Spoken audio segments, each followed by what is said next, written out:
I'm Zanny. I'm James. And we're the Omelettes. We're here to review the #1 movie in America, which this week was a repeat of Paul Blart.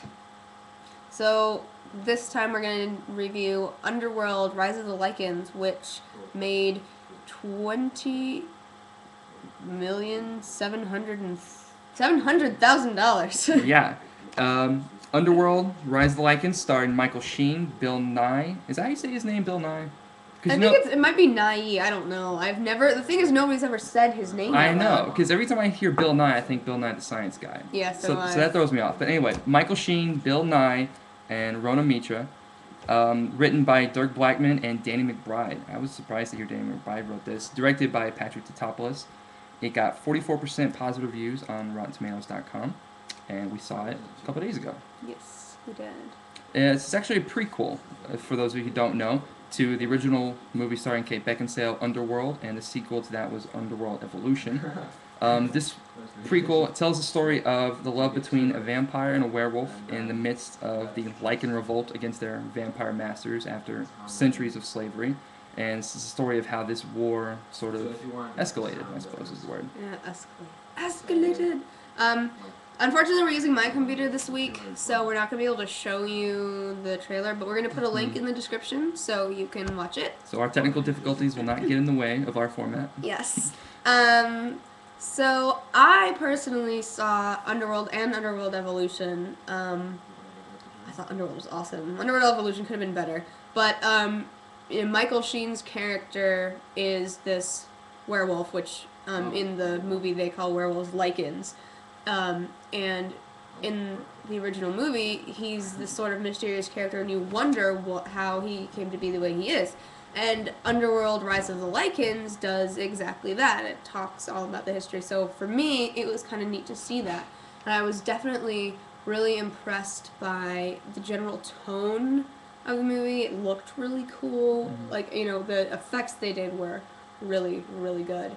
There were a couple shots in there I remember specifically. Like there's one scene where Rona Mitra's being chased through the forest, or someone's being chased through the forest, and there's this scene of like a werewolf running on top of a cliff, and like the moon shining behind him. This is very iconic looking werewolf image that I'm sure if you're a fan of werewolves or something like that, it would look fantastic. It wasn't that great to me, but I thought visually it was just fine. Yeah, I mean the story wasn't all that original. It was very Romeo and Juliet-esque.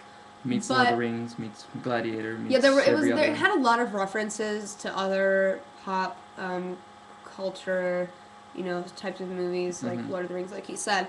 But it was fun to watch. It wasn't one of those things where you sit there being like, oh, this is terrible. No. I actually was maybe you did. I don't know. I was able to get into it, but I think it might have something to do with the fact that I saw the other movies, so to me it was kind of cool. I was distracted by Michael Sheen the whole time, which obviously isn't this movie's fault, because I had just seen Frost Nixon the day before, where Michael Sheen is just this straight-laced British reporter, and now here he is, looking like friggin' Aragorn, just leading these werewolves, but he still did I thought he did an okay job. I mean, I would have expected more from him. Maybe he did the best with what he had, but I don't know. His character was definitely interesting, and a lot of angst. Oh yeah, a little too much if you ask me. And I actually did the research on this movie because my theory was Rona Mitra has never been in a good movie.